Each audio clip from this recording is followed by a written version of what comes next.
other stuff. Oh yeah, campaign stuff. So what does an intern do? A little bit of everything, to be honest. Go out and door to door, make phone calls. Do they pay you anything or what? This is mostly where the pay comes from. These type of things, and okay. Yeah, otherwise it's unpaid, and I'll be doing a little bit of paid work in the future.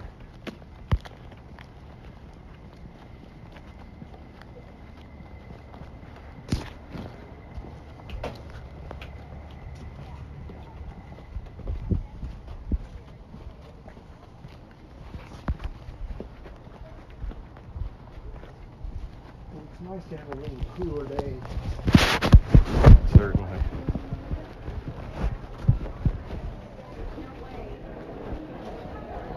We got a good turnout. Oh yeah, wow. Hi. I understand. That's terrible. Where are you going? Something Oh. happened. Something. Oh man. Big crowd. We get a big crowd. We get a big crowd.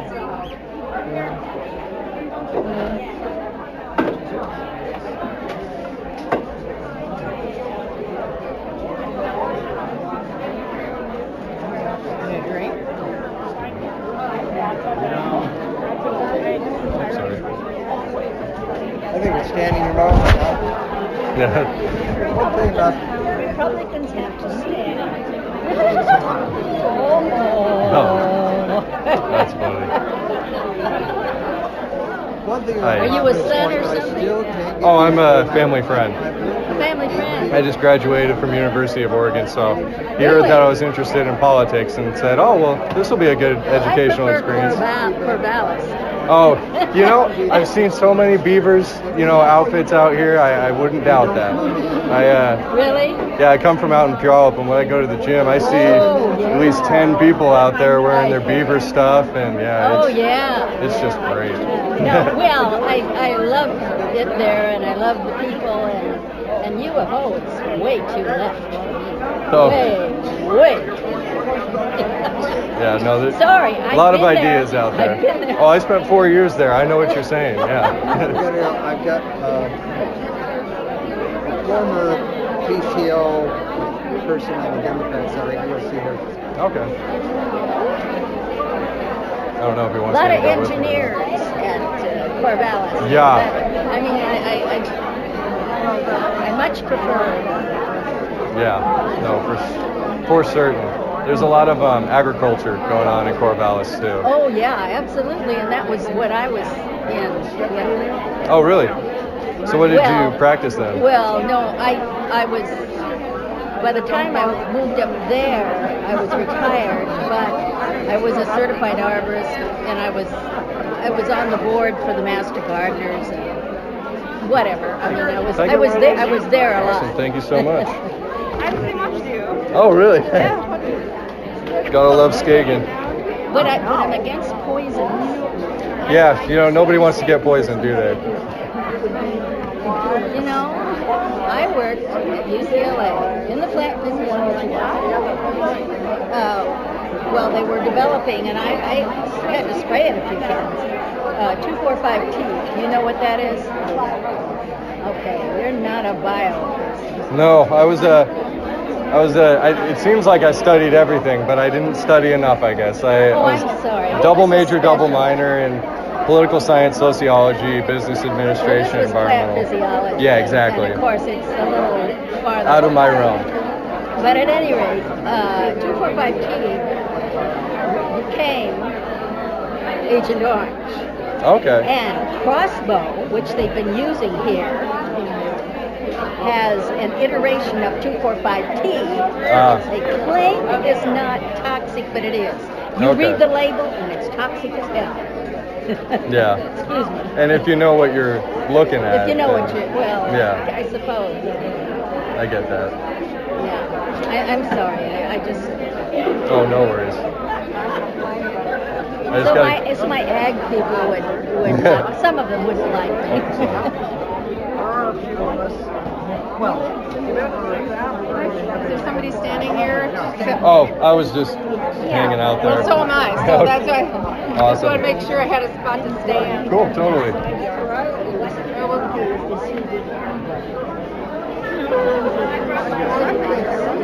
Excuse me, coming through.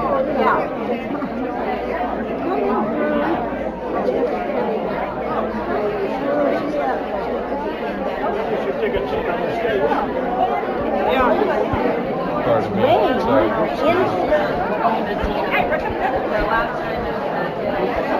Hi. How are you? Howdy. Fine. I sit here. Former Fed, I am. Are you? What kind of vet are you? Quite a while ago. Were you in DC or here at the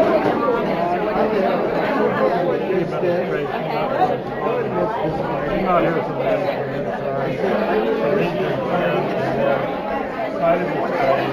Overall, 12 years. Here in Katy. Yep, I've been mostly in DC. I've been to the State Department quite a number of times, so it's been a long time I've been in the state as well.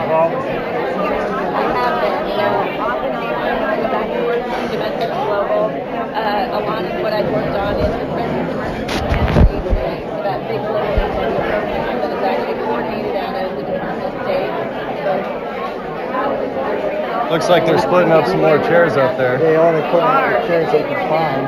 Two bipartisan, bicameral reauthorization looking at the I feel a little odd. I feel a little odd sitting right in front of. Yeah, There's that's some true. chairs out there that could be. Yeah, that's true.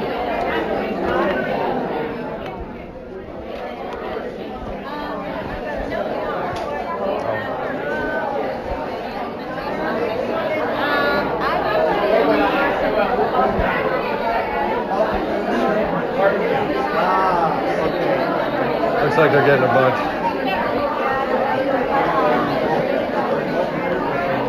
We gotta leave a lot out.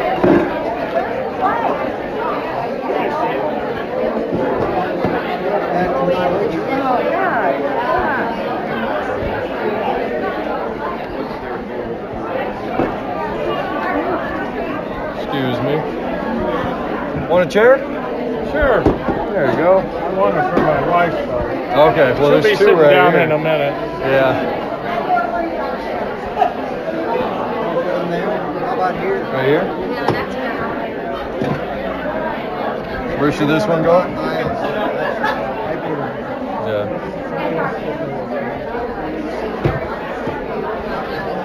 Can they fit it? So I don't know what else.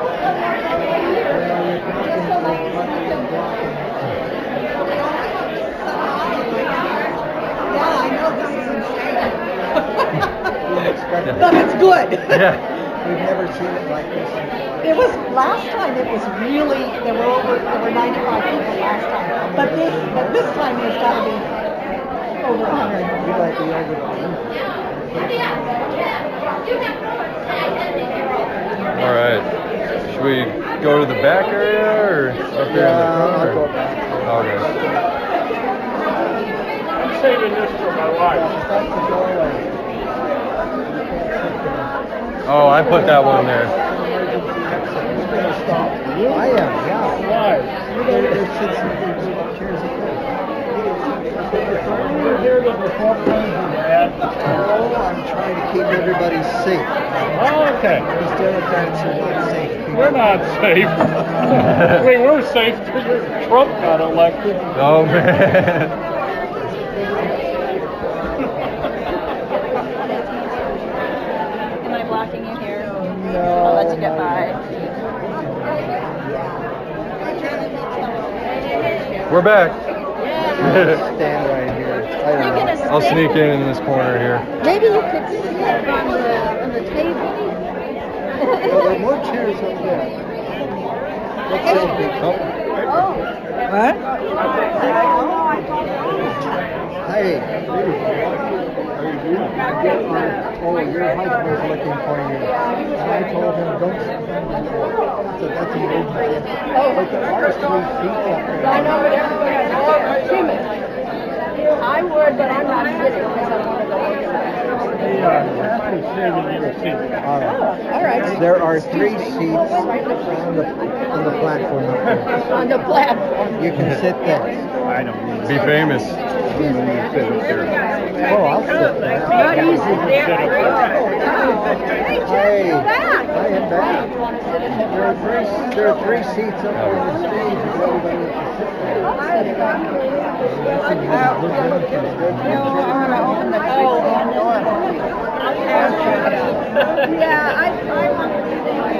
Oh, am I in your way here? Trying to open the door. Oh, okay. Sorry. Yeah, real full house. This is great. It is good.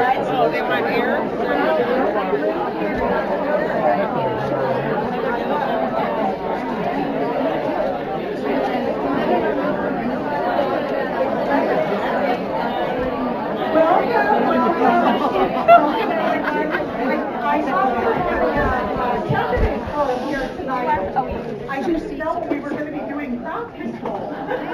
down there. What this shows us is how much everybody is concerned about this election and about what's happening right now.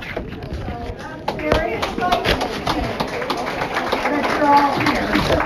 My name is Mary Judd, and I am one of the 3 now PCOs, Precinct Committee Officers, for the Democratic Party here at Providence Point. The King County saw fit to divide us up instead of making us one precinct.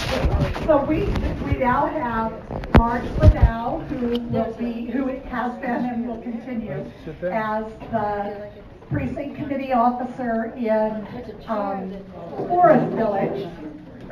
And then Kathy, where is she? There she is, Kathy Huckabee, right here in the yellow, who will be the other PCO on this side along with me. Stand up so they can see you. Some of you may already know Kathy. She's new to Providence Point. She served for many years on the Sammamish City Council. So we're very excited to have her here and working with us in Providence Point. I just want to review a little bit about how we're going to do this, which has been changing rapidly tonight as we lost our aisles. But we're so excited to see you all.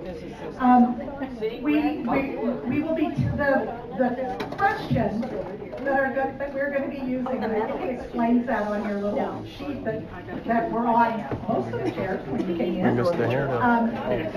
We have 3 questions that were chosen and prepared by the planning committee for this event. And we'll start with those 3 questions. It isn't that important. It's just it's agenda. Was the PCO here for a long time that's the handout. for the Democratic Party, and she's going to be the moderator here tonight, and she will be asking the questions. She will start with the first questions, the 3 that we prepared, and each candidate, we'll start with them introducing themselves, excuse me, and then we will move to the questions that we prepared, and then we will be moving to the questions that the audience has given us to use. If you have a question, that question needs to be written down and given to us. We ask the date that you give them to us when you came in, but we understand that questions come up as you are listening to the candidates. So what you can do is you can write the question down and pass it to the inside aisle. Those of you who are sitting in the last seat in the inside aisle, you had a job. When you get a card, you just need to hold it up, and one of us will come and pick it up from you.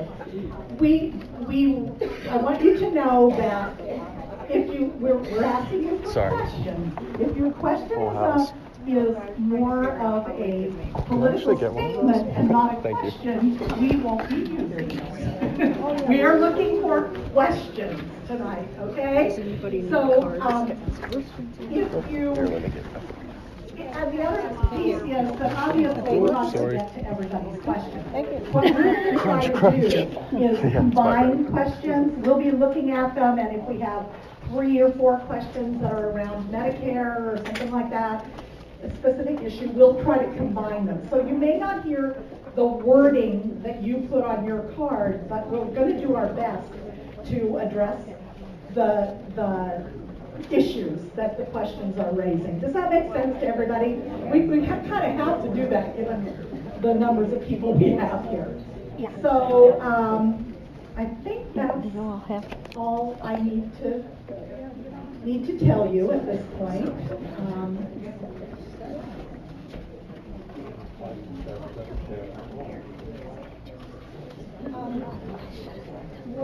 You should have. I debated about whether I should wear a jacket. Oh man. Sorry. Does anybody need any cards?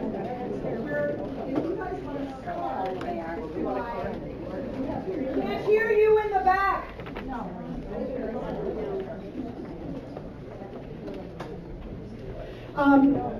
If you would, I'm asking these folks to start now, and they each have 3 minutes to just kind of introduce themselves and tell us about their backgrounds, how they're into this, how they got into this role, and all of that.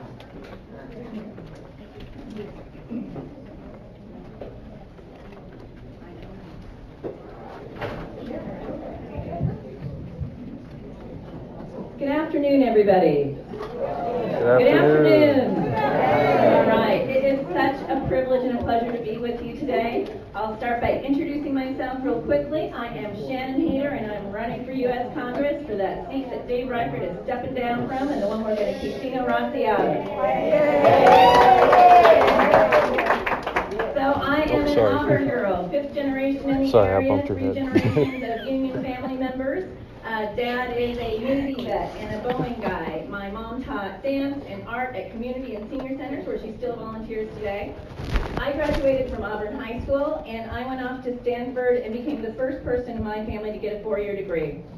Yeah. Great testimony to public education, so something I truly believe in. I went on to become a medical doctor. So I'm an internist, a pediatrician, an infectious disease doc. Sometimes we call that cradle to grave because we work across the entire age spectrum. And I'm also a public health doc. And when I was done with my training, I made a decision to choose a life of service. I joined the Commissioned Corps of the U.S. Public Health Service, which is one of our 7 uniformed services in this country. And I've been stationed and deployed all over the country, all over the world, fighting disease, saving lives. And during that time, I've gotten pretty darn good at making federal people and policy and dollars work for us.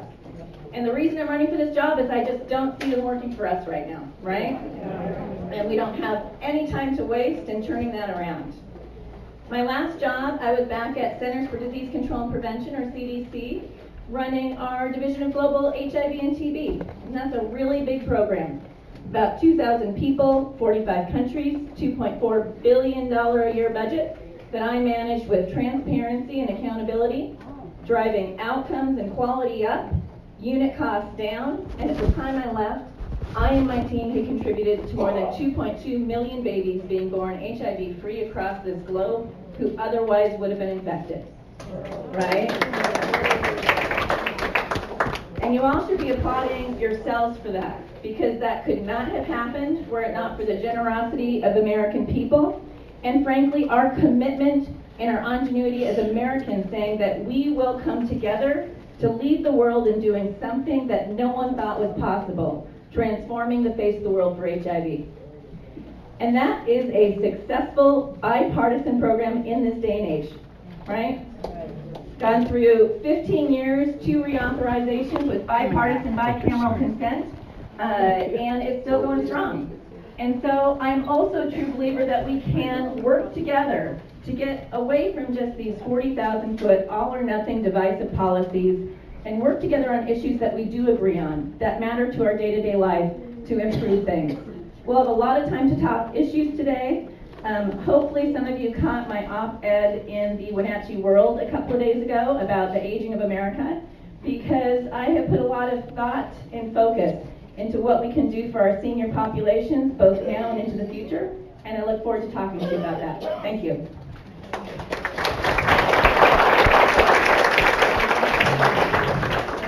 She's well spoken. How's everybody doing today? Are we fired up about this election or what? Oh, yeah. Are we going to make Dino Rossi 0-4 or what? Yeah. No way. The difference between me and Dino Rossi, I've never lost an election. My name is Jason Ritterizer, and I'm running for Congress in the 8th District. I was born and raised in this district. I grew up over in Ellensburg and came up in a law enforcement family and a family of public service. My mom served on the Ellensburg City Council. My very first election was when I was 8 years old, knocking on doors and driving in yard signs to get my mom elected to the City Council. She started the Children's Museum in Ellensburg. My dad became a police chief, and we were ingrained in our community growing up. My first job was on a hay farm in the Kittitas Valley. I drove a swather and bucked hay to pay for college at the University of Washington. I got a degree in economics, and then I went to work for Congressman Rick Larson in the 2nd District. Yep, this is in 2006. Congressman Larson was facing a big challenger in his re-election bid, and it was kind of similar to where we are today. The Democrats didn't control the House, we didn't control the Senate, and George Bush was president. But in that election, we took back the House, we took back the Senate, we laid the stage for the presidency of Barack Obama. I was really proud to work for Congressman Larson. I used that experience and went off to law school and came back to serve as a criminal prosecutor for King County. I went to work every single day focused on protecting the community. I worked in the Special Assault Unit, prosecuted sex crimes in downtown Seattle, and then in the Violent Crime Unit in South King County, and worked on things like gun violence and gang crime. And about 5 years ago, I had the opportunity to go to private practice. And I picked a firm that focused on building a practice around representing people who need a voice, that really reflected my values. And so I go to work every single day to fight on behalf of people who need a voice in our courts, who've been discriminated against, who've been treated unfairly, and who need somebody to stand up and fight every single day on their behalf. I fight for workers' rights on behalf of women who are discriminated in the workplace, on behalf of immigrants who don't have the same respect in the workplace, and on behalf of people who have been taken advantage of by big corporations. Part of my job is hauling in CEOs and CFOs who don't play by the rules and making them hold to account. Questioning them in conference rooms for 8 hours until they're uncomfortable enough to do the right thing. Dino Rossi looks a heck of a lot like those CEOs.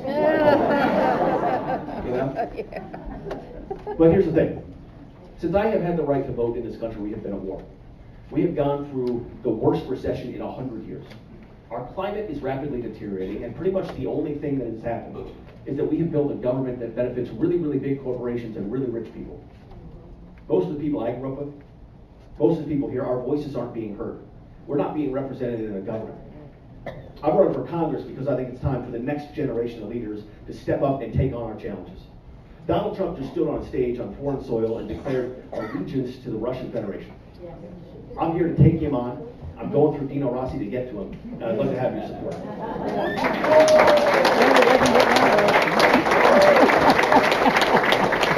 really don't want to. I like them up to the end. It's so bad.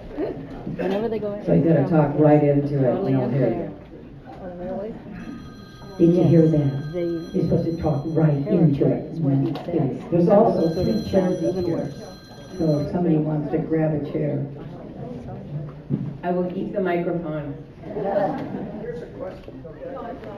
Look at all these voters. I am Kim Schreier. I'm a pediatrician, a wife, and a mom.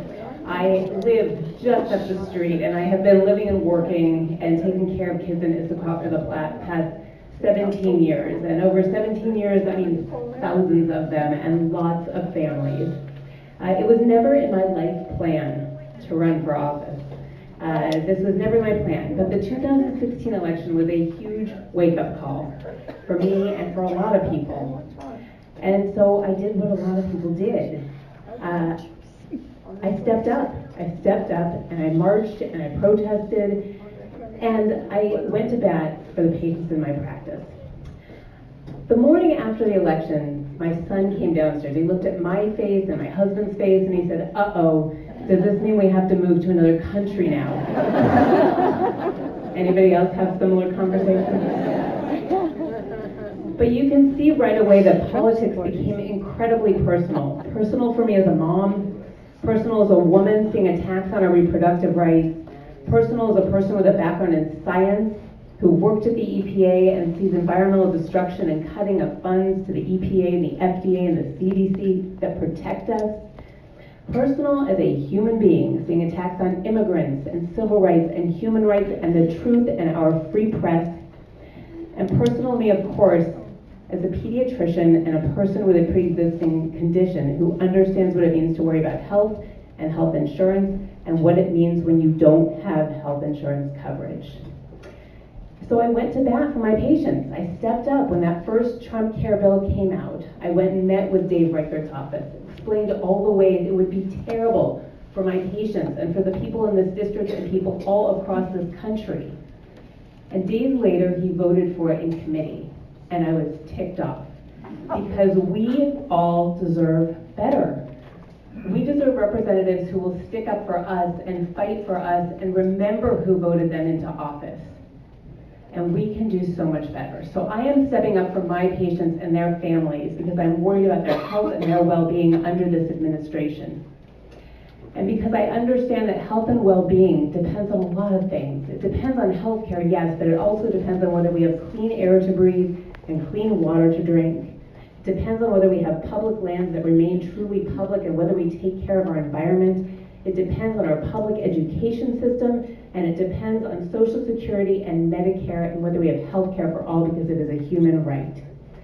Well, this message has caught fire. We call it Schreier fire because a lot of people are understanding what this feels like, and moms in particular relating, and it is the reason that I have been endorsed by Emily's List, by Planned Parenthood, by the Washington State Labor Council, and by the aerospace machinists because they know that I am the person who can take on and beat Dino Rossi. We've knocked over 46,000 doors already, and we are contacting voters in every corner of this district. We may not win the money game, but we will win the ground game and win this election. Thank you.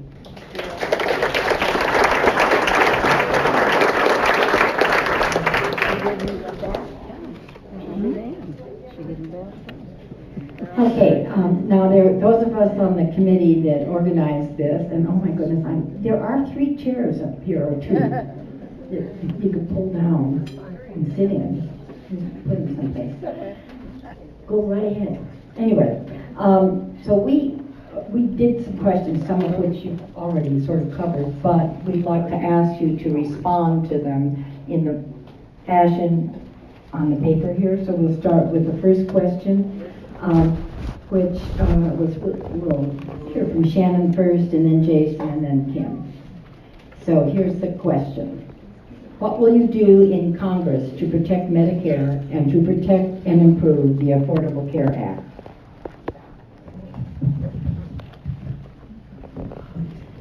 A lot, and really, really quickly. Okay. How are we going to protect Medicare and the Affordable Care Act? Let's start with Medicare. You know, we love our Medicare, but it's not perfect, right? It should cover eyes and ears and teeth, right? And it should cover 100%, not 80%, so that we don't have these expensive Medigap payments and co-insurance that has to cover that for a lot of people. And we can make that better because you know what? We invest in healthy aging by making sure in the health lane we cover the things that keep us functional, keep us active, keep us productive. We save money in other areas of our budget. For the Affordable Care Act, absolutely, even before we get to going beyond the Affordable Care Act, there are so many attacks that we have to immediately put to bed. We need to reinstitute the individual mandate. We have to make sure that pre-existing condition coverages are not rolled back. We need to make sure we continue to pay these subsidies for folks who need it for their insurance, and we've got to make sure that we do not do away with the anti-cherry picking interactions with the insurance companies that are so important. But that's not enough. We've got to get to 100% truly accessible, which was way more than just health insurance, affordable, high-quality health care for all. And I have 4 priorities for getting there. Number one, lower drug costs. We should absolutely be using the bargaining power of Medicare as the single largest purchaser of pharmaceuticals in this world to get some good prices, right? And we can do that. And that will help everybody. Second, accelerate cost reforms and modernize fraud prevention to put money back into the pot. Third, allow people to buy into Medicare at younger and younger ages and broader markets. And fourth, make sure from a federal level we provide the flexibility and support for states that have the wherewithal and are ready to go single payer to get out ahead, make it real, make it touchable, work out the kinks, and make everybody want it. So that's my plan.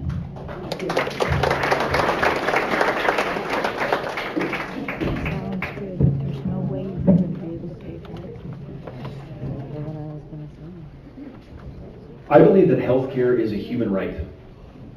I also believe that in the United States of America, we can provide healthcare for every single man, woman, and child in this country. I know what you're saying. And the way to do that, for me, is Medicare for all. There is a bill before the Congress right now, HR 676. It's the gold standard. It wraps things like eyes, ears, and teeth into our Medicare system. And it provides it for every single man, woman, and child in this country as a human right. I believe that's the way to provide health care in this country because that is indicative of the richest country on earth. I want to be the last generation that has to hear stories about a young mom who has to decide whether or not she pays her health care bill or her rent, or puts gas in her car or takes her kid to the doctor. That's not indicative of the greatest country on earth. That's not indicative of the richest country on earth. We can solve our healthcare system if we place our values first. If we lead with our values in this country again, we can solve this challenge. And I think the way to do it is to provide health care for every single man, woman, and child in this country. Medicare for all, for me, I believe is the path towards making that happen. I think we can get there if we send people to Congress who are willing to fight on the front lines for it. We're going to take some bruises along the way. We're going to have to figure out how we pay for it and make sure we're not doing it on the backs of people who can't afford it. It's going to cost $1.5 trillion. We spend about $3 trillion a year on our healthcare system right now. That seems backwards. We also have to make sure we're taking care of prescription drug costs because those are soaring and they're not going down. We have to wrap that into our healthcare system and we have to use the weight of the federal government to negotiate drug prices. We can solve these challenges if we make it a priority. There's 126 members of Congress who sponsor HR 676. I would do it on day one. I'd fight every single day to make sure we provide health care for all.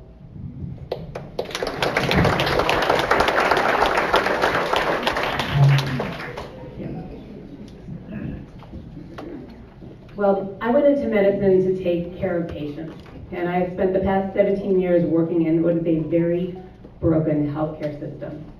And our system right now means that your healthcare really depends on either your wealth or whether you happen to have won the employer lottery, and that is just not right.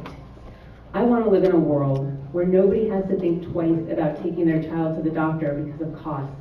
I want to live in a world where your health care does not depend on your employer or your wealth, and in a world where nobody has to decide between paying their premiums and paying their mortgage. But that's what our country looks like right now.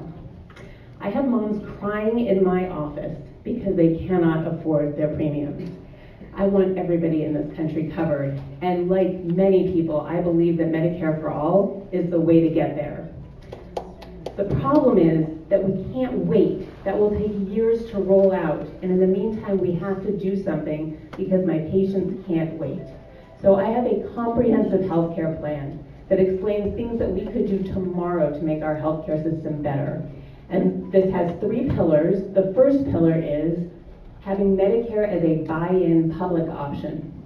This is so that if you are an individual, you can buy into Medicare instead of buying into private insurance.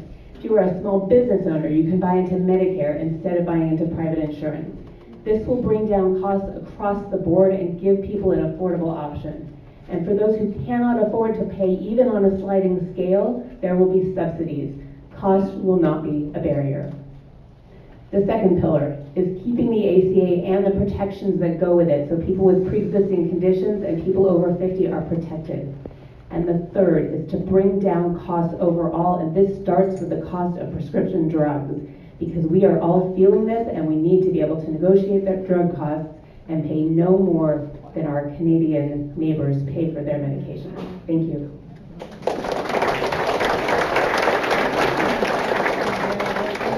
Thank you.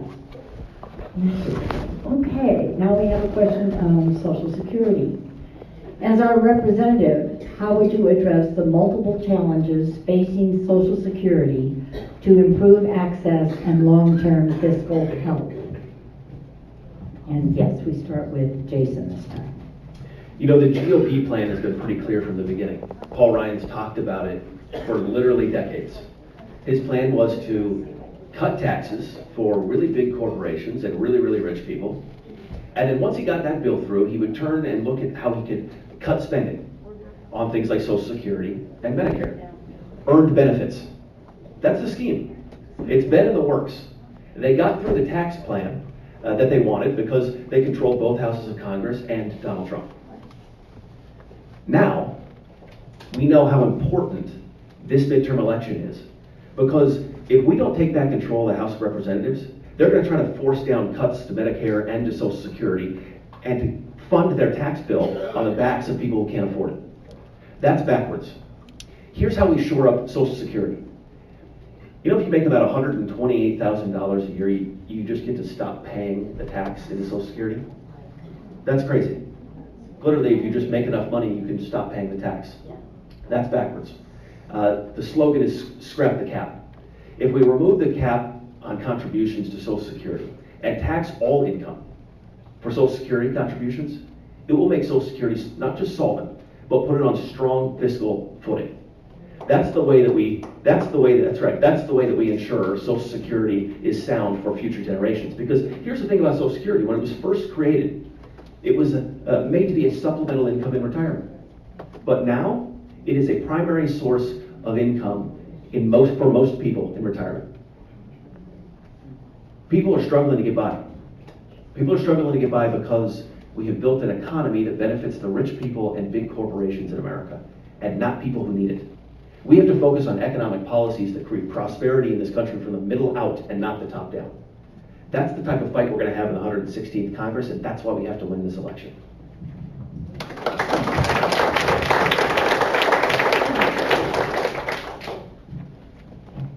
Isn't it interesting how fiscal responsibility hits right after you give a $1.46 trillion gift to the wealthiest and to corporations? Yeah, then all of a sudden the things on the chopping block are children's health, Medicare, Medicaid, and health care. Well, I agree. You know, it is easy to protect Social Security by scrapping the cap. There is no reason that this should be essentially a regressive tax that we stop paying for after $128,400. We should be paying all the way up. So funding Social Security is not really the problem. Another problem with Social Security is really that it just doesn't give enough. $18,000 a year is not enough to live on. And Social Security was never meant to be the sole income for our seniors. In the past, we had pensions, and we don't have those anymore. And with the attacks on unions, we are losing the ability of workers to negotiate for pensions, and that is unacceptable. We made a promise to our seniors in the 1960s that we would protect them, that we would not have seniors living in poverty. And what protected them was the pension and Social Security.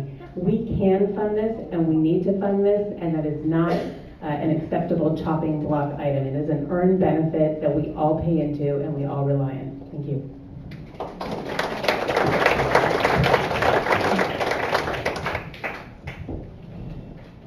So I think this is going to be a really tough year for Republicans to talk about fiscal responsibility. I'm just saying, I think the conventional wisdom is over, right? And we have to hold people accountable for that. Not just the tax giveaway of trillions of dollars, but frankly, all of the scandals we're seeing with cabinet positions like wasting government money over and over, with ex-Secretary Tom Price having had an IG finding that over $300,000 of his travel needs to be paid back because he spent it on private jets and military planes when he could have flown commercial, right? So we need to say strongly and proudly We are now the party of fiscal transparency and responsibility. And I have spent my professional career making sure that whenever I got a tax dollar to spend, I wrung every ounce of value out of that. I made sure there were outcomes coming out, and if something wasn't working, I fixed it or started spending on something else. And I think we have to have that kind of attitude towards all of our expenditures here. Social Security. Absolutely, positively protect Social Security, fight any schemes to privatize it, fight any schemes to lower benefits or raise retirement age, and frankly, as we've all said up here, scrap the income cap of contributions. That gets us far ahead in preserving its sustainability. Second, we need to make sure Social Security benefits work more seamlessly with some of the other emergency or supplemental benefits for folks who are encountering medical illness or poverty hardships. You shouldn't have to go destitute and spend down all of your assets before you start getting help in times of difficulty. Third, we need to promote good paying jobs with good wages, so by the time people are retiring, everybody has a nest that's going to help complement that Social Security, and they got their pensions that are strong. Thanks.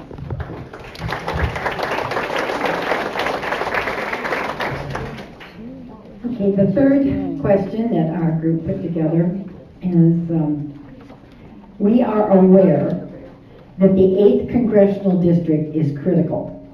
The 8th is a very diverse district, which includes a lot of different political perspectives. One of you will be facing Dino Rossi in November. If that is you, what is your strategy to gain the votes needed in Eastern Washington? And what are the factors that make you the best candidate to defeat Rossi? And we start this question with Kim. This is an amazing district. I think of this district as a miniature Washington state because we do have everything. We have tech here, we have agriculture in the east part of the district, and we have manufacturing in the south. It is an amazing district. Now, I worried when I first got into this race, boy, it's going to be hard to appeal to everybody. But the reality is that now I've spent the last year meeting people all over this district, and I'm finding out that we have a whole lot more in common than that separates us. Of course we have different economies, of course we have some issues that are different, but the bottom line is that when I talk with people in the eastern part, and the western part, the southern part of our district, the number one issue is healthcare and the cost of prescription drugs.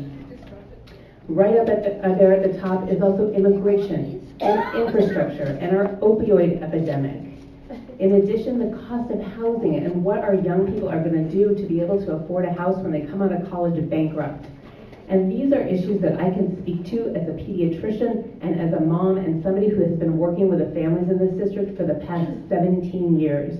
So the exact same way that I connect with families in my practice, I connect with people in the eastern part of the district and in the southern part of the district, and that is how I win the votes there. In terms of taking on Dino Rossi, I have a little bit of help. I have the support from Emily's List, Planned Parenthood, the Washington State Labor Council, and the Aerospace Machinists.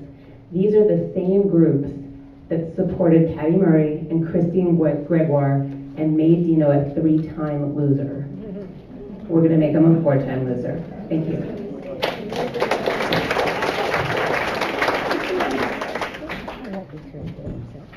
So a lot of times the complimented question I get first these days when we're talking about beating Dino Rossi is, well, but can a woman really beat Dino Rossi? And I say only 3 times already, right?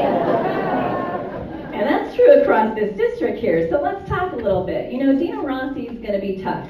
He talks very smoothly out of both sides of his mouth. He's got people convinced he is the moderate, middle-of-the-road, bipartisan kind of guy. And the facts do not support that, right? Nothing could be further from the truth. So I feel we've got to make this whole campaign about, and I've been starting from ground one, I'm not waiting for the general, about what I call proof points over talking points. I can say to Dino, you know what? You show me yours, I'll show you mine. You show me where you've ever used federal people, policy, and dollars to change people's life for the better. so that they can believe in what you're saying and trust you to deliver for them. Because you know what? He can't.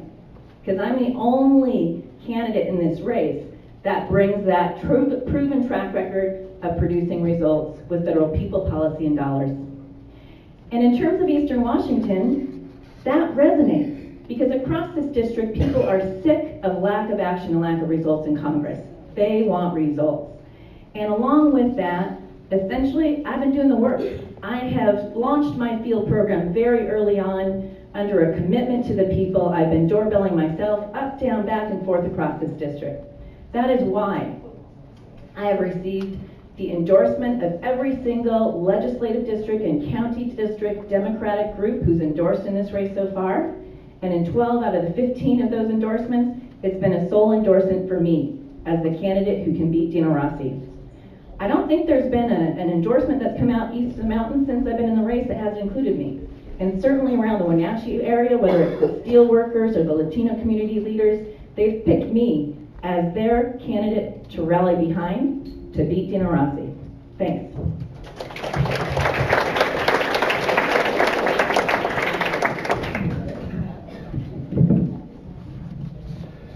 Dino Rossi will be a very formidable opponent in this race. The 8th Congressional District has never sent a Democrat to Congress. The reality is he's lost 3 times statewide, but he's won the 8th Congressional District every time. Yeah, that's the reality we face. You know who we haven't run? Someone from Eastern Washington. I was born and raised in Eastern Washington. I grew up in Ellensburg. I fundamentally understand the urban and the rural divide in this district. I can compete with Dino Rossi for votes everywhere because I've spent a lifetime in Eastern Washington and in Western Washington. I can connect with voters in every single corner. That's why we started the campaign with 30 town halls in 30 days. Connecting with voters everywhere. Because we cannot show up and dictate to working people in this district what's good for them. We actually have to listen. That's what we've built our campaign around. You know, I think connecting both sides of the mountains is going to be absolutely critical to winning this race.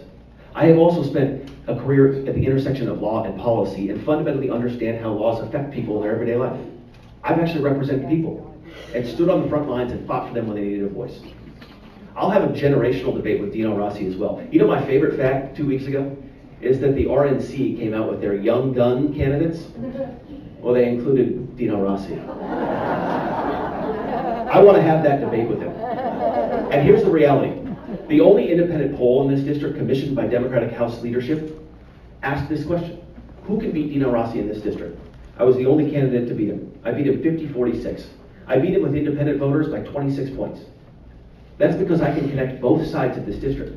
I've been endorsed by 30 organizations, 12 of whom previously endorsed Dave Reichert. But they've realized that there's an opportunity to jump on the other team this time. To find somebody who can actually fight for voters. I've been endorsed by law enforcement and firefighters and building trades. And all of those folks, they had previously supported Reichert because he was the incumbent. And now there's an open seat. There's an opportunity to make a difference. I just received this morning the first editorial board endorsement from The Stranger because they said, I'm the candidate who can win this race.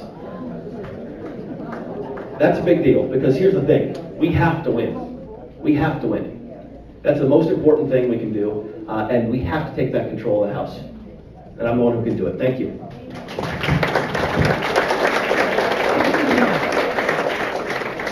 Okay, could I have one person, maybe Brian?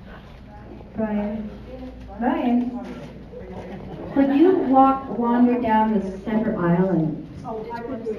we've got, never mind. Okay.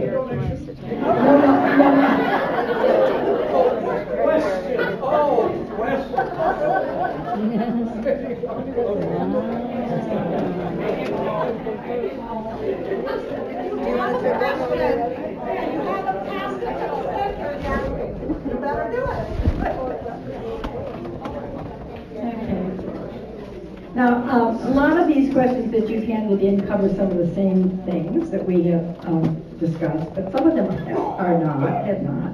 And so here's one that I thought was good. What are you now doing to help the separated families at the border, and what do you plan to do? Well, each person gets 1 minute, yes. And we'll start, why don't we just start here with Shannon again? We'll just go the same way. Yeah, so we've got to be talking about this. We've got to be talking about this every day and doing things and not let these folks become invisible. We cannot support immigration and asylum policies that separate families, pure and simple.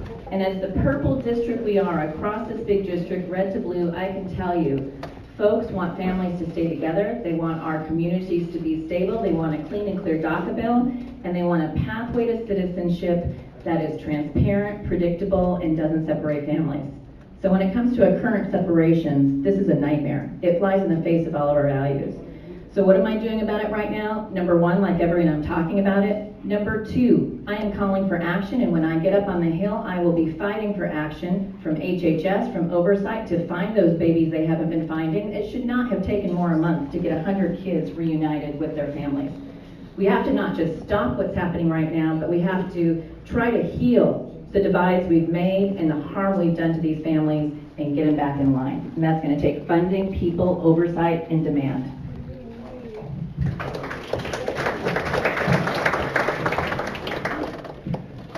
Separating kids from their parents is un-American. It's immoral. It's also illegal. We can talk about it, which is important, because when you run for Congress, you have an opportunity to talk about what's in the news. But sometimes talk isn't enough. You know who talks a lot? Republican members of Congress. They don't do anything.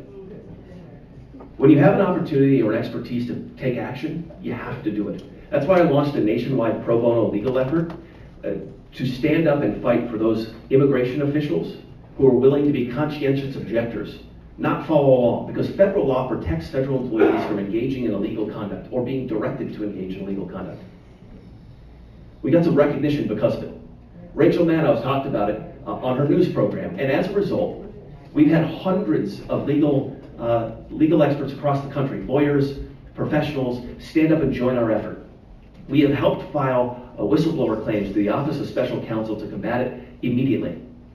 And we're not only talking about it, we're actually doing something about it, and that's what we're going to have to do in the United States Congress.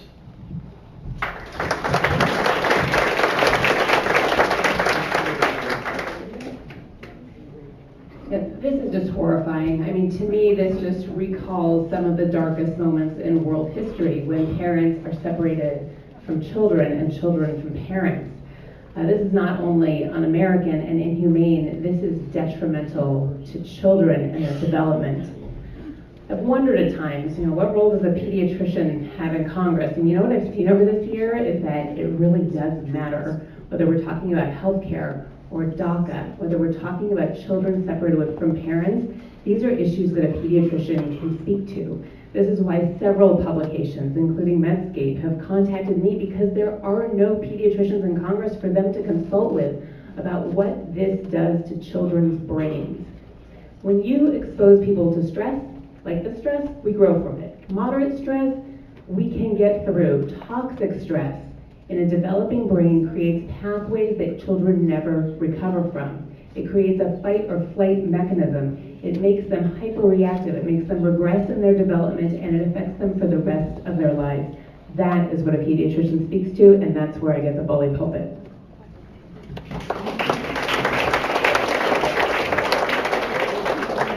Okay, this is kind of builds on this last question. This one, because beyond the dreamers and the separated families, what is your goal for a just and fair immigration policy?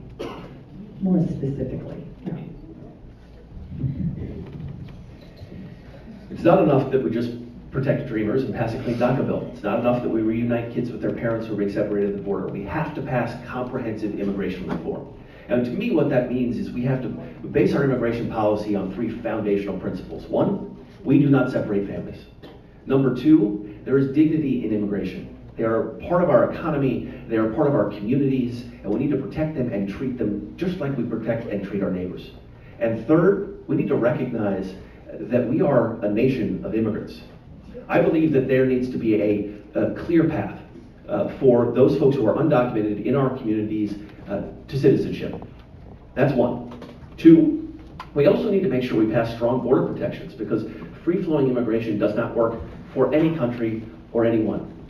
And 3, we need to work to shore up our guest worker program through an H-2B visa program and make sure that there is incentives to come here to work and incentives to go home. And it's a system that not only tracks that, but also provides incentives for employers to utilize it rather than hiring undocumented workers. That's the path to fixing this system.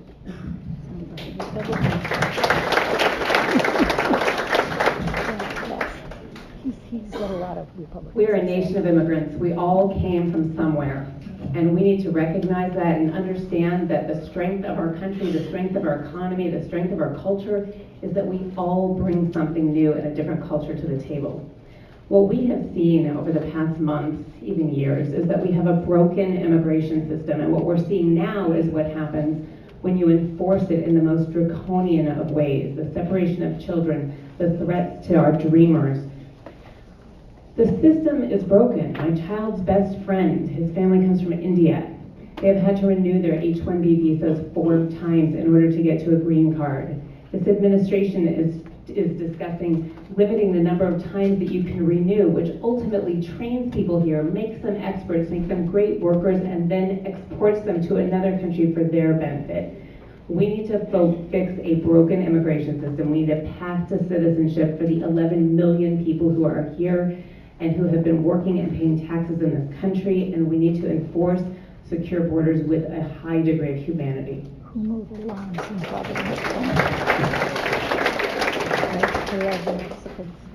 So, you know, our anti-immigration, anti-leadership we're seeing from the administration right now, the flip side of that is our pro-isolationism that has us fighting our allies and embracing our enemies.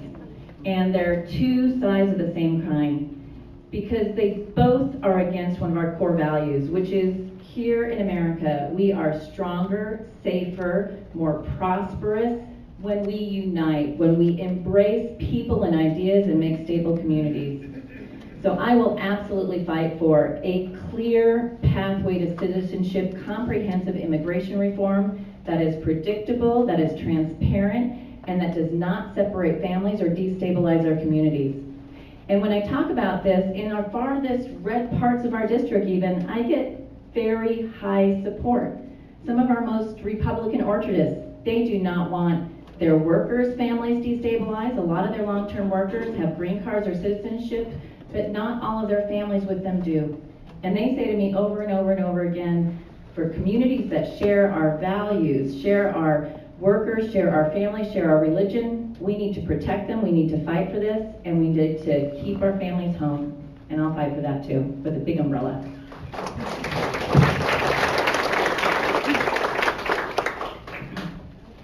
Okay, now we're going to move to a different topic.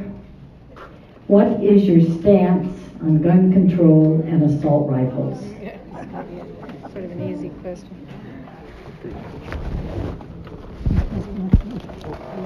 Well, I have a unique perspective. Again, who thought? The perspective of a pediatrician and the perspective of a mom. I'm a mom who sends my child to public school every day, and let me tell you, no parent should ever have to worry about their child's safety at school. We all want to keep our children safe. The other perspective I bring is that I take care of depressed teenagers. And I understand this on a daily basis, that when a depressed teenager comes to me, one of the first questions I need to ask is whether there is a gun in the house. Because when girls decide to hurt themselves, they swallow pills. And they live 90% of the time. But when boys decide to hurt themselves, they use a gun. And they don't survive 90% of the time. And this is why guns need to be locked up and safe and out of the hands of children. It's why the age to purchase an assault weapon needs to be raised to 21. It's why we need universal background checks and no reciprocity laws and smaller magazine counts. There are common sense measures we can take immediately if we can get the NRA out of our politics.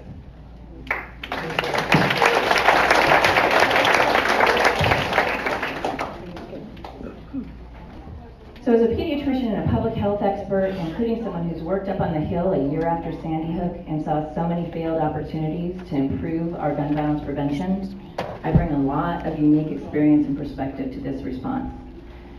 Certainly, we have to do immediate things like pass universal background checks and make sure that the systems that do those checks actually work, so we're getting some yield out of that.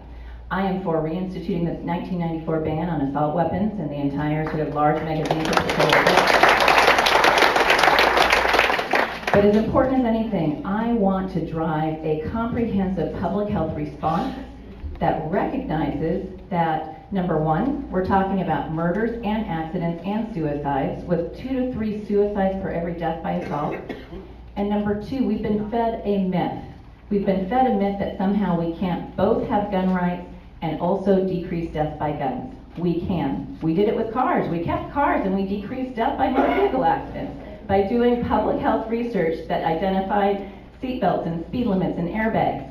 We've been precluded for doing the public health research on gun violence prevention for over 2 decades. I will turn that around and say it's not business as usual. We're going to build a bigger toolkit.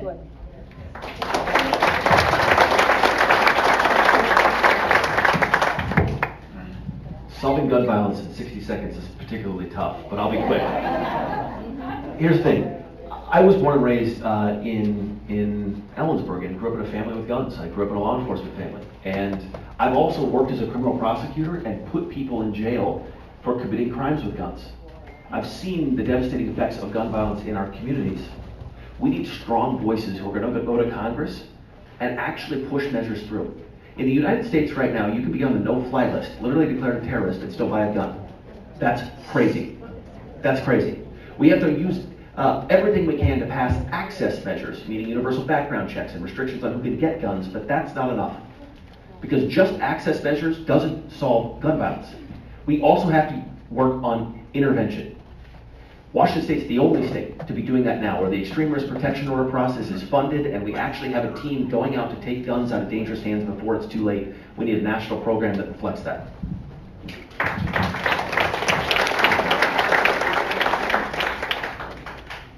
Okay, different subject.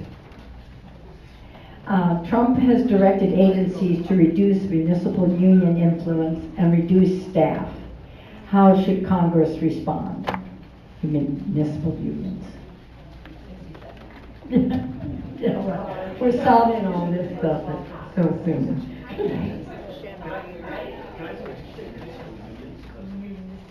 Municipal unions. That's what the question No, says. I just want to make sure public employees got it. Trump has directed agencies to reduce municipal union influence and reduce staff. How can Congress respond? You understand? No. Okay, so I'm going to start with a dirty little secret. I worked as a senior leader under this Trump administration for nearly 9 months. Felt like 9 years.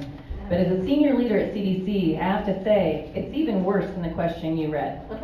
Our agencies, inside our agencies, even an agency like CDC, which is not particularly partisan, our efforts are being insidiously and covertly dismantled day by day.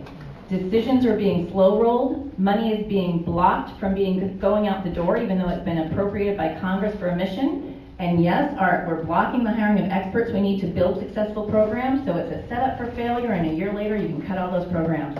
So I am the person who knows how to provide the oversight to really ask the questions of each one of our agencies of what's going on, what they need to succeed in a way that can't be covered up by our dedicated civil servants, political appointees above them. Because we've got to lay bare where our gaps are, how much they're increasing, so that we can mandate a change from Congress. We've got to flip the House to do it, and I'm going to be your sly spy on the inside.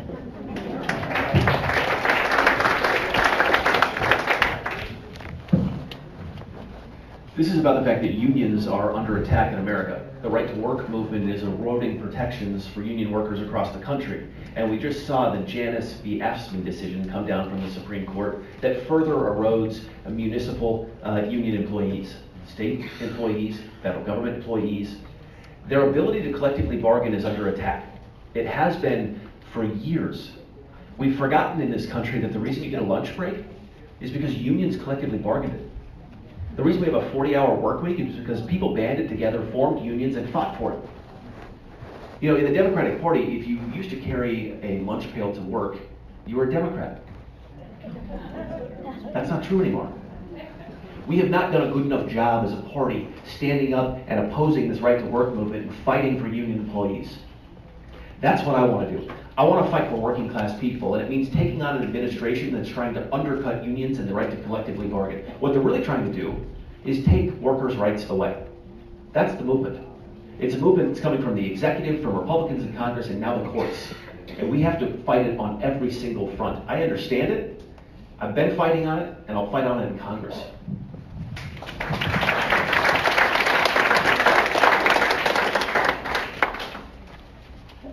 We are losing the middle class in this country, and it is a gigantic threat. We are seeing a widening gap between the 1% or the 10% and everybody else. And most families have not seen a pay raise in the past 40 years. We are seeing attacks on unions left and right, and the fact of the matter is that the way that you bring up middle class wages is through unions. One person alone has no power next to a corporation, but banded together this power to collectively bargain and to bend for a better self and to advocate for yourself and get better working conditions and better salaries and a pension, by the way, that comes with unions. And so as a member of Congress, I will fight for unions. I will fight to enforce the NLRB laws, and I will advocate for the middle class, because that is when this country does best.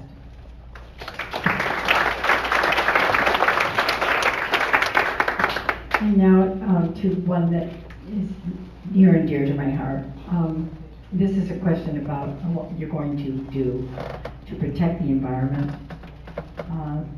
to protect wildlife and our air and our water. This is not exactly what the person asked. I got a little carried away. Question that was written was, do any environmental groups endorse you? Ecology is very important to me and to my grandchildren. I actually have the only endorsement from the only environmental group that's endorsed in this race. The Washington State Democratic Party formed an environmental and climate caucus, and they endorsed our campaign just this past week. And that's because there's no greater place in the country to advocate for the environment than the 8th Congressional District. Truly, we have everything. 50% of our lands are public lands. We have renewable energy technology that are leading the nation right here in the 8th Congressional District. And we also have conservation efforts that are second to none. But we need people who are going to fight on this issue in Congress, because we have allowed the executive to get away with eroding our protections for our environment for too long while Congress sits silent. They've extracted us from the Paris Climate Accords. We can legislate that in Congress.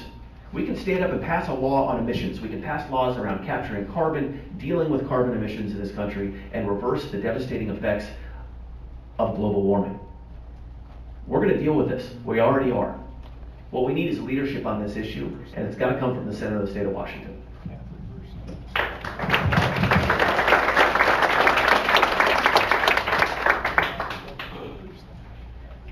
We are all going to have to answer to the next generation.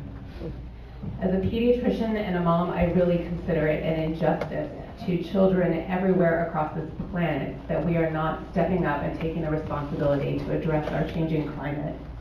97% of climate scientists agree that our climate is changing because of human behavior. And if we don't act promptly, this increases exponentially and there will not be a turning back point. This will be a priority of mine in Congress. There are already bills, for example, from Jeff Merkley, that involve getting to 100% renewable energy, clean energy by 2050. The faster we get there, the better. This is a priority of mine, and I really believe we need to stop subsidizing the fossil fuel industry and here in the 8th District, take advantage of what we have, sun, wind, technology, and manufacturing, and lead the world in this.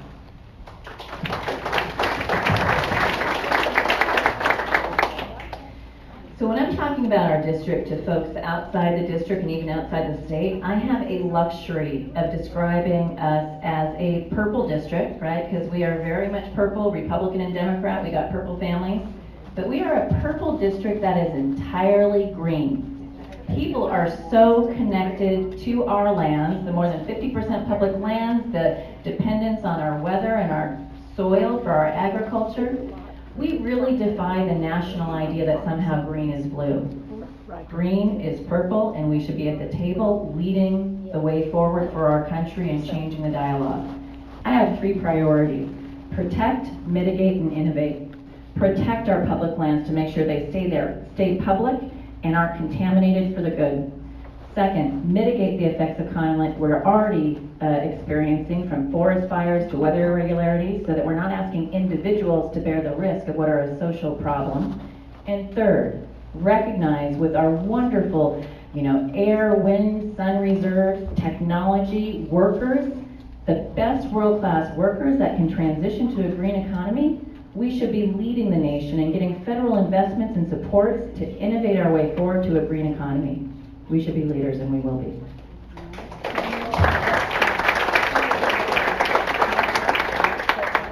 So,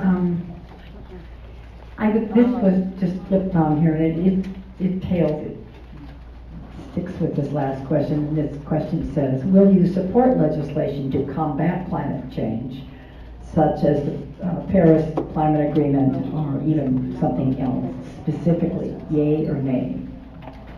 Yay. Yes.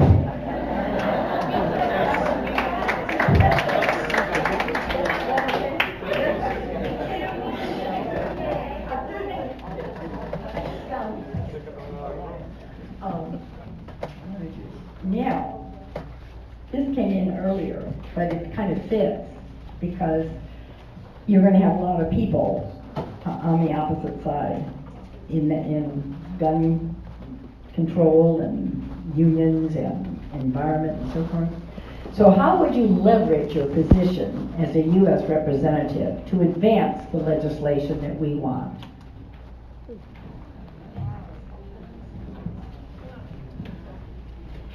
I laugh sometimes because with the last name that starts with an S, I'm pretty much going to be the bottom of the bottom in Congress. But there is still power that comes with being a freshman congresswoman, and that is the power of the bully pulpit. That means I have the ability to go on CNN, NBC, MSNBC, and bring up issues that matter to the families in this district. Issues like environment, issues like children's health, children's development, women's health, issues that matter to families. And the fact of the matter is that when women are in Congress, we sponsor more bills, we pass more bills, we bring more money home to our districts, and we work across the aisle. We have a little bit less pride, and we're a little more willing to come to the middle and try to find points where we agree.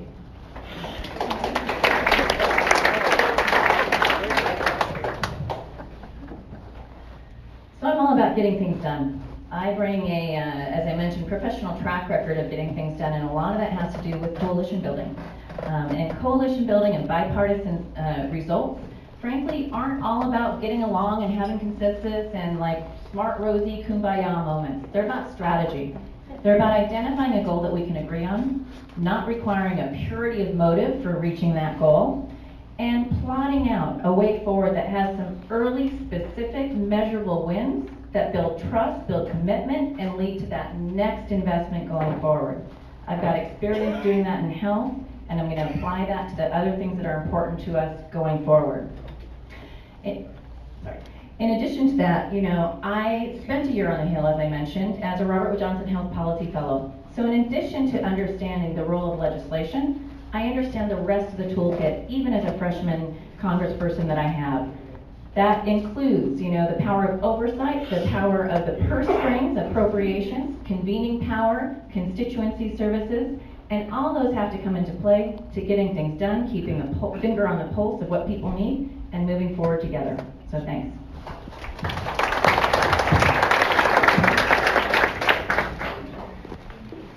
There's a show horse approach or a workhorse approach to getting things that's done in Congress. I prefer the workhorse approach, which means you work hard every single day to build consensus and build relationships in Congress that you can leverage to create the good you want to see. I operate in an environment every single day in which we never agree on the facts, ever. We also never agree on how the law applies to the facts. Literally never. but we're ethically bound, duty bound to work with the other side to create progress and to solve really, really complicated issues and complex challenges that no one else can solve. That's how they end up in litigation. But I come in to solve those challenges because I've been doing it my whole career, understand how to create compromise and to get things over the finish line. I think we have to understand that in this country, we're not going to sit down at the negotiating table and get every single thing we want. We're just not. Because the outcome of that is nothing. You never make progress. What we can do is find people on the other side of the aisle, create a scenario where we both win in some regard. We create compromise, and we actually pass legislation that helps us and protects people in this country. And that's exactly what I'm going to do.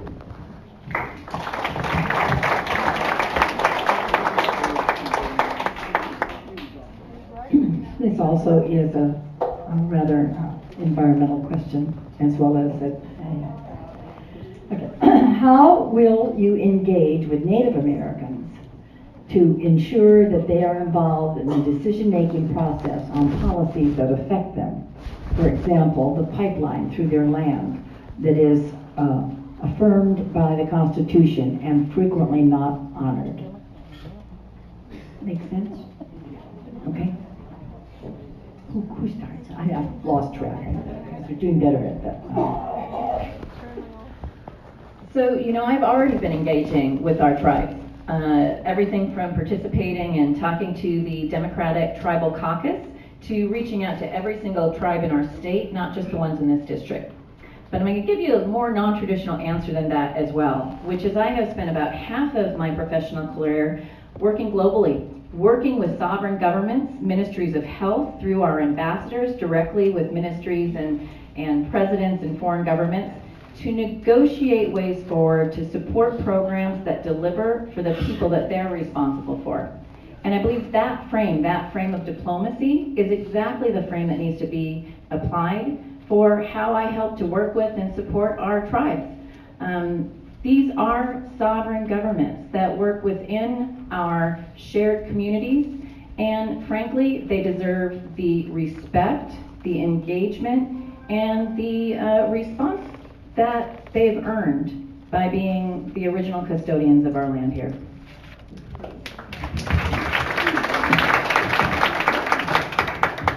It's a really important question in Washington State because we have dozens of Indian tribes in the state of Washington.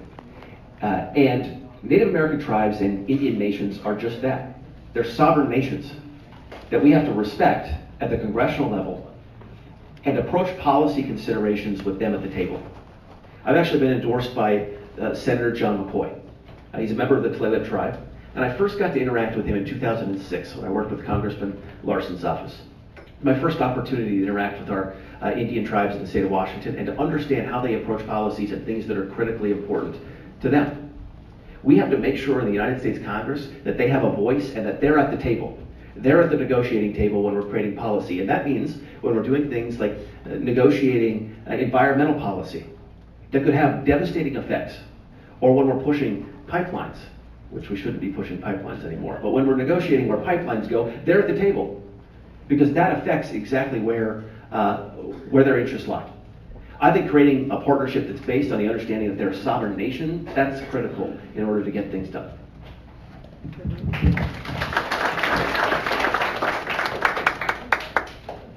It makes no sense to tell a Native American population that they have access to all of the salmon population they need if there's no way for the salmon to get to their waters.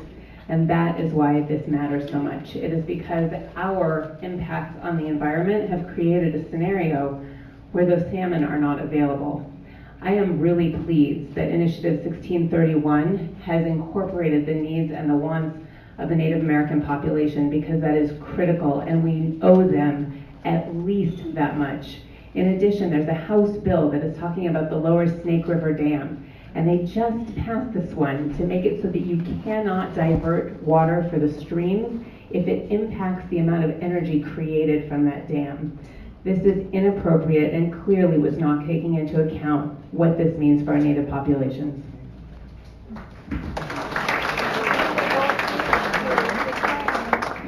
Different topic.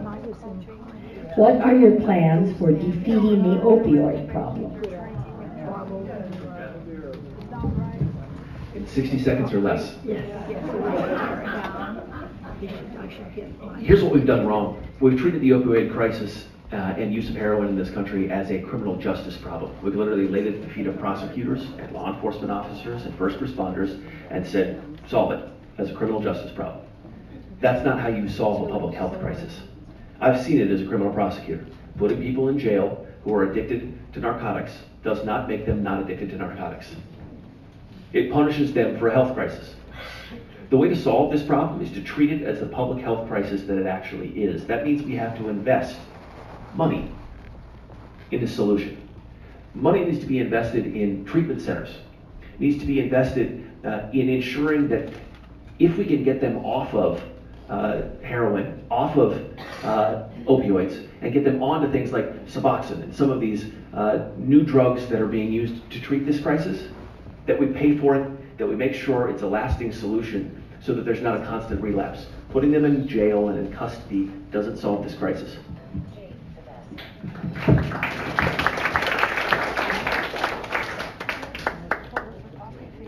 I hear about the opioid epidemic everywhere in this district. I don't believe that there is any community in this entire country that has not been touched by this, and 68,000 people died last year from opiate overdoses. The fact of the matter is that this is a public health problem and a chronic disease, and that 4 out of 5 times it started in a doctor's office with pain being treated by opiates and then a person who got addicted because they are addictive medications. We knew to address this as a chronic disease like we would any others. That means having pain medicine specialists, addiction medicine specialists, and training them. It means having medication-assisted treatment, having counseling and rehabilitation, and anticipating that this will take months, years, maybe a lifetime to help the brain rewire. We need to take the stigma away. This is not a moral failing. This is a chronic disease.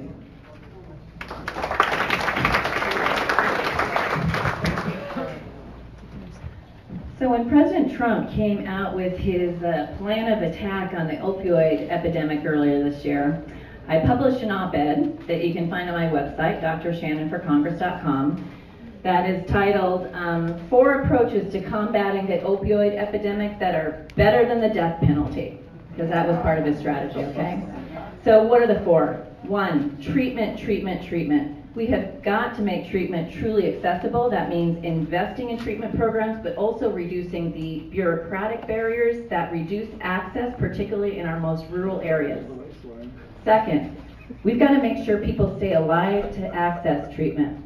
This means programs that prevent overdose, prevent death by overdose, that they have overdose reversal medications getting into the hands of not just first responders, but also family members and people who are struggling with addiction. Because if folks don't survive to get into a treatment, we're not doing very much. Third, we got to turn off the faucet to creating new addiction. That's intervening in the medical system. That is holding pharma accountable when they see patterns of misprescription and misuse, holding them liable for that. And then fourth, we've got to reduce the stigma that keeps us from being treated as a chronic disease. And I'm ready to do all 4.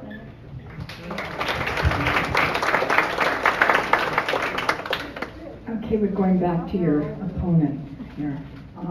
Got a couple of questions. First of all, well, let's just try this one first.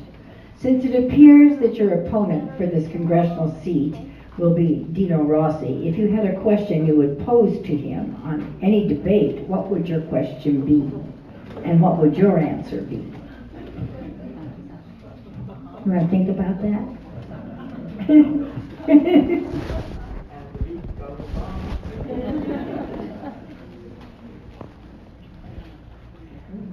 Dina, why do you keep running?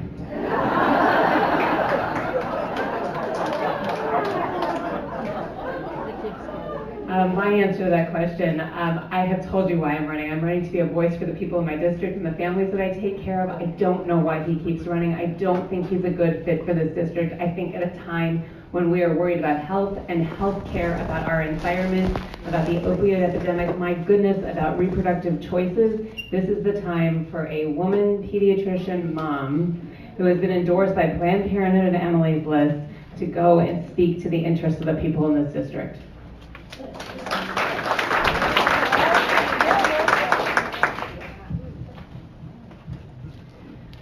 So I think I'm going to repeat myself here a little bit because I already gave that strategy away. Dang, I think he's watching. Which is what I'm going to say is, Dino, prove it. Prove that you have any of the wherewithal, the track record to help people that you're trying to claim, but you just can't prove. Show me where you've used those federal people, policy, and dollars to help people before. Because we are in dire straits right now, and we can't afford to get behind. Prove that you're going to stand up to Trump and place a true check on the executive. And how can you do that when you're a Trump delegate, right? Oh, I got to stop now. I already told you how I've used people, policy, and resources to turn around communities, people's lives. I've worked on programs. I've got measurable deliverables. I will take him on and talk him down.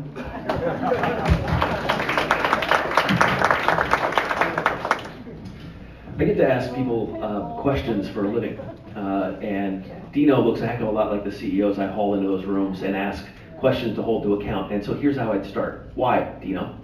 Why did you serve as a delegate for Donald Trump?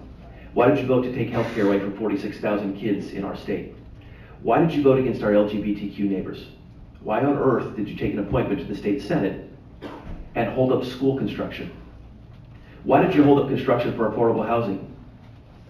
These are things he has to answer in order to account to the people of this district. And guess what his answer is going to be? Nothing. Nothing. In fact, the silence is going to be deafening. And that's where we stand up and say, you know what I'm going to fight for? I'm going to fight for our community again. I'm not going to fight for big corporate interests. They've got enough lobbyists on the Hill. What we need is people in Washington, D.C. who are fighting for working class folks, who are going to go to work every single day, understand how the law affects people, and craft good legislation that gets things done. And that's where my expertise is.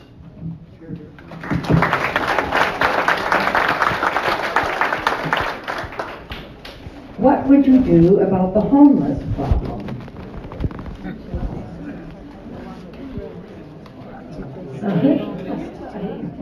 I've lost track. Shannon, okay. Well, if we had a silver bullet for the homeless problem, it would already be done. Right. So we need a truly comprehensive response, treating homelessness like the epidemic it is. And for me, that means both acknowledging housing first. We've got to stabilize people's housing for them to get the rest of their life in order, whether it's education, health, jobs, taking care of their children. But more importantly, one size fits all housing solutions will not serve our district. We are a district of small to medium to teeny tiny little towns. Solutions that are driven by big places with lots of people, the Seattle solutions, are not going to combat homelessness in the diverse problems we're finding across this district. So I will fight for both the flexibility and the investment from the federal level to make sure each town can address its most acute homeless problem first. Whether it's Wenatchee and incentivizing mid-level housing stock so everybody can move up in the housing and be stabilized, whether it's Issaquah and helping to combat the fact that they are the end of the line of the bus stop from Seattle and are 2 or 3 a.m. every day having to catch some of our most profoundly homeless neighbors coming off the bus without the social services to do that. So I'll fight for the flexibility, the investment, and a comprehensive response.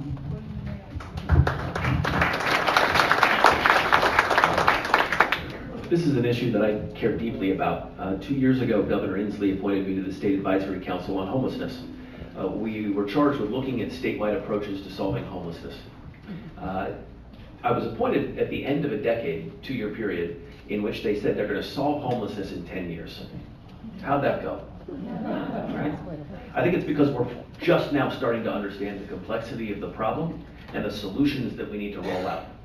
Part of the solution is housing them. It makes sense. People can't afford housing, and for every dollar in rent increases we see, more people end up on the streets. That's a challenge that we're facing in King County. It's a little bit different in Kittitas County. But we're already seeing progress across the state. The way to solve the issue is to actually invest in solving the issue. We talk about solutions with homelessness, but we don't provide any actual investment. Low-income housing tax credits are a way that Senator Cantwell is pushing in order to solve this issue. I would support those measures. I'd also support an increase in affordable housing development in regions and communities that it makes sense. And I'd also support an effort to address this problem with federal dollars, because the federal government has to be a partner in this challenge.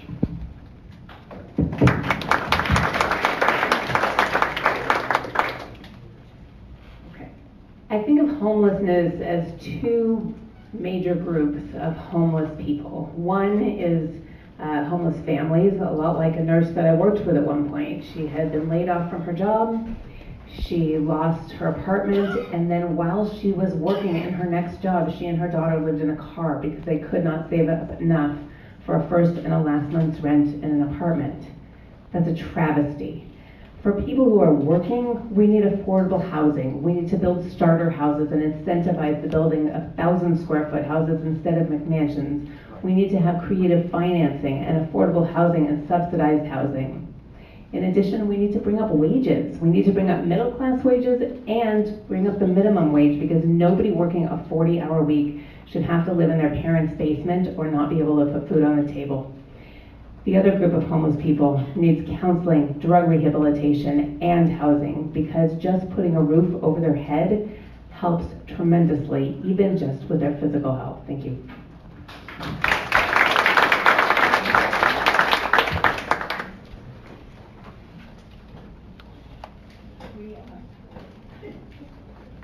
We only have time for one more question, and because then we're going to give them the last few words. For all those questions that you didn't have time to give as much answer as you wanted. Okay.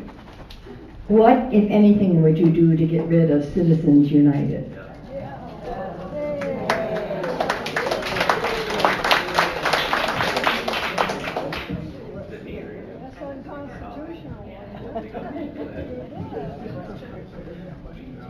Citizens United is at the root of so many of our problems right now. Money is buying our politics, money is buying our politicians. The first step that I have taken personally is that I have taken a no corporate PAC pledge. I am accepting no money from corporations, only from individuals and from PACs that share my values, like women's groups, environmental groups, and the like. Citizens United. This is the dark money. This is the money we can't even trace, and we are hearing now that it was some of this dark money that went from Russia to the NRA to the Republican Party. This is a huge problem. The way to address this, because now especially with the change in our Supreme Court, may not be the ability to overturn Citizens United. We're going to have to approach it in a different way, and that means having transparency.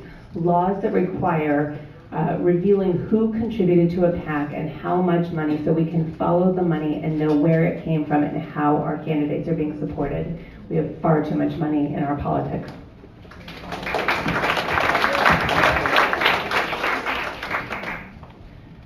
So sometimes you have to start by stating the obvious, because we're not legislating the obvious these days. So corporations are not people. Can we just say that? Corporations are not people. Join me. Corporations are not people. All right?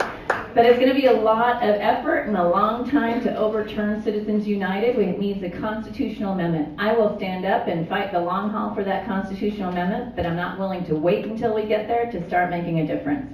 Absolutely, positively, we must institute transparency over all that dark money. We can legislate that. We can mandate that we know who's giving money to whom, what that money looks like, and where is it going. Because transparency is where we start to shed light and mobilize popular opinion in a whole new way. And guess what? In this race this year, we are going to see that. Corporate money up close. Dino Rossi already has 4 super PACs that have committed to backing him in this race, including Paul Ryan's super PAC that has already opened an office in Issaquah. So we've got to use our experience in this race. We've got to use the power of the people to overcome the power of the purse and say no more after 2018.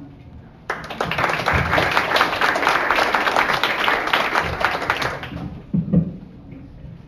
think the dark money in our politics is one of the greatest threats to our democracy. It gets us to do things like ignore science, ignore facts, continue to subsidize oil and gas industries, not pass gun legislation. Now, we've seen a Trump administration just yesterday take steps to protect dark money in politics, make it less transparent. You know what the problem with that is? Congress could step up and do something. They could push back. They could pass a law that says before you spend money in a race, before a corporation makes a contribution, you have to disclose it, and there's a 5-day waiting period. That would create transparency. We actually have to send people to Congress who are going to fight against this. In my practice and in the law, we are very, very passionate and critically and understand that when there are conflicts of interest, or even the perception of conflicts of interest, it doesn't work. That's what we have in Congress. Massive conflicts of interest driving our policy that doesn't help people. We have to get money out of politics through transparency laws and to combat it at every single front. I don't take any corporate donations for that reason. And we can stand up and oppose it, but we got to send people to Congress who will. And that's why this race is important.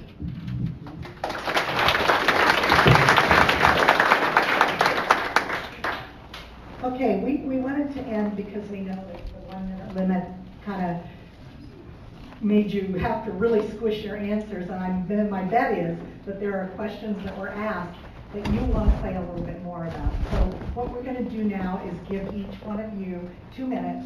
And any questions, any that go around, 2 minutes, that's twice as much, you guys. and let's go address anything else you want to say. No, they have their own.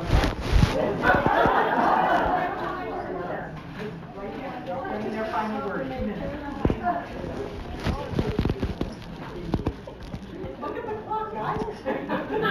Just for clarification, is this a closing statement? Is this the last time I'm speaking?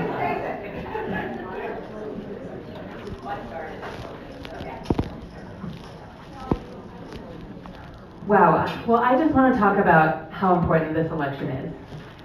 I would not have left my 16-year medical practice if I did not think that we were at a critical tipping point in this country when we all need to roll up our sleeves and get involved.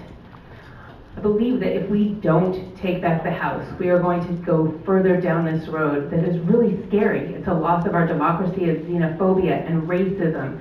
It's loss of environmental protections.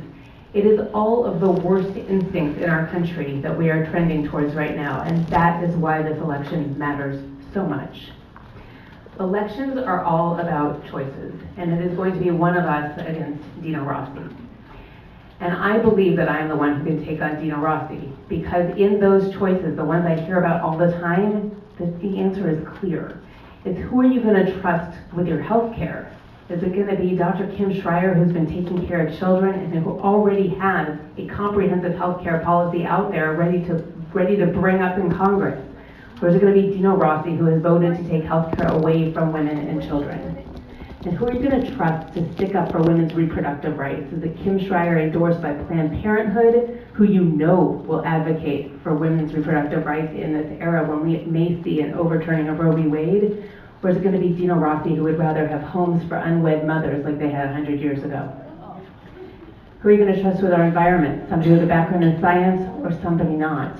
And who are you going to trust with education? The pediatrician who worries about kids and has been endorsed by the American Federation of Teachers, or Dino Rossi, who has voted against increasing teacher pay? These questions are really clear, and the choices are stark, and the election could not be more important. I hope to earn your vote, and I hope to earn your volunteering as well.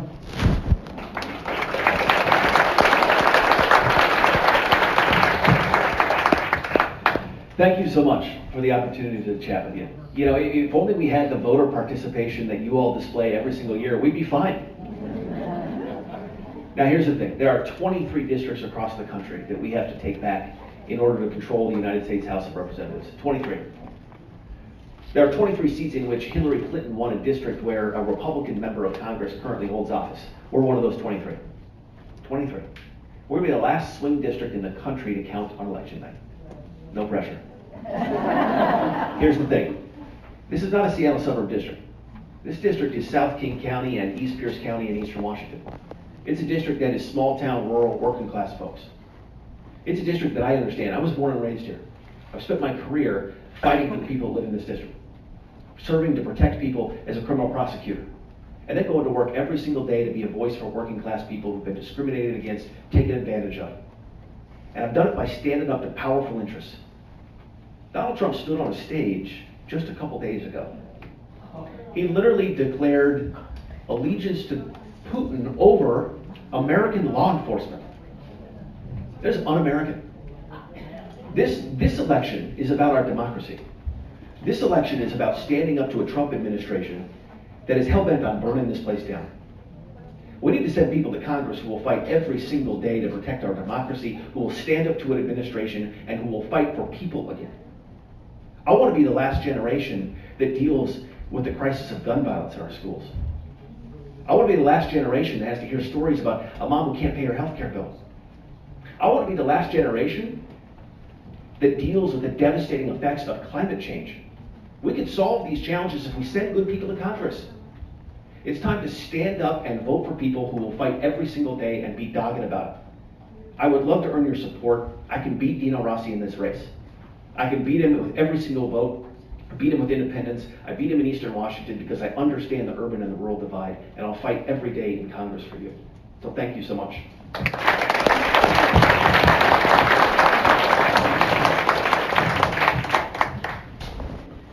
So I feel like there's never been a time where the urgency has been higher to start putting a check on the executive and turn things around.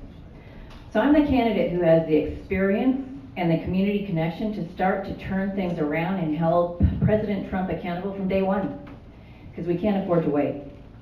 You know, we talked a little bit. I have put the community at the center of my campaign since I started, and it's been pretty amazing. Because we've talked a little bit about Eastern Washington and needing to not leave a single vote on the table in Eastern Washington, but we can't leave a single vote on the table anywhere. And that includes South King County and East Pierce County as well. And I have been shocked at how many meetings, how many communities in South King and East Pierce I've been to where people say, wow, you are the first Democrat for federal office that has sought us out in 30 years. Thank you for being here. And it never occurred to me not to seek out people because, you know, at my core, I was raised by the HIV community. I'm an HIV doc. And the progress we've made over 3.5 decades has been under the community mantra, nothing about us without us. And I think that's a good mantra to beat Dino Rossi with and to turn around things on the Hill, taking our democracy back. So I am so grateful that you are all here today. I am so grateful that you all vote every primary and every year because I've heard you're superstars. So I invite you to join me. Join in my campaign. We've got phone banking. We've got volunteering. I'd love your support. I'd love your vote. I'd love your browbeating your children and grandchildren to make sure they vote this year too because I tell you, they're not doing as good a job as you are. And I want us to come together, go on, and really take back our country together. So thank you.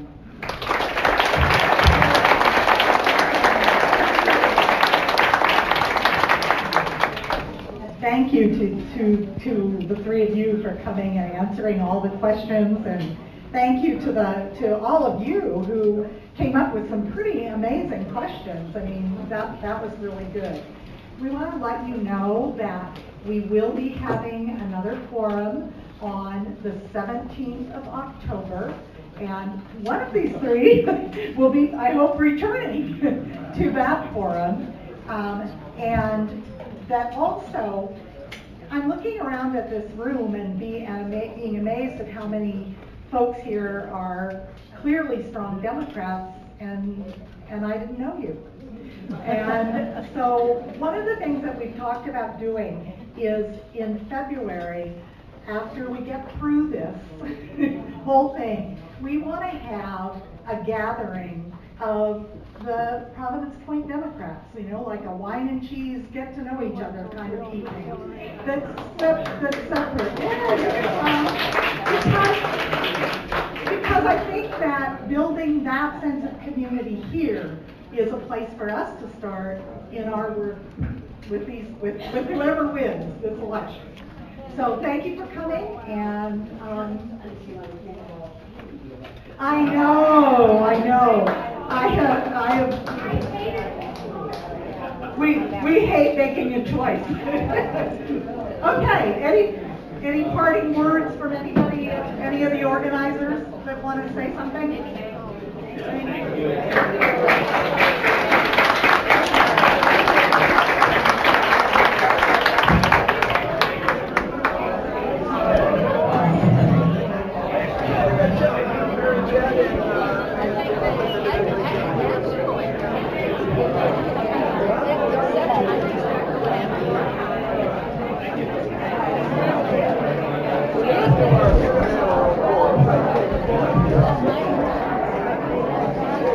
Sorry. Howdy. See you later. Yeah, have a good one. She left off the ice part. Oh. She didn't want to do the ice part. Hey, thanks a lot. Okay. Really appreciate Let's it. head on back. Yeah, totally. Oh, after Oh, you. I'm sorry. No, I you're almost cut with you off. him, for God's sake. We're gonna take some stuff. Oh, I try to watch what I eat. No. I'm talking about this stuff. Oh, that stuff. Yeah, I got two of the other ones. I gotta grab them.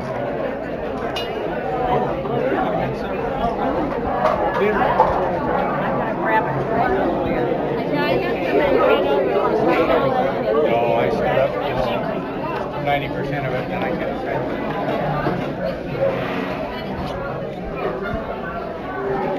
Excuse me. Oh, after you. Your hand must be hurting. I would like to add it. Wouldn't you? Made it. No. Oh, okay. This is a Democrat. I wouldn't think so. He won't even show up at the debate. No, we Yeah. are things in the last That's the day that Dr. Kim has put together. He knows how to. No, but I mean later, when after the primary, whoever wins here. I know it's tough. Just me. Okay. All right.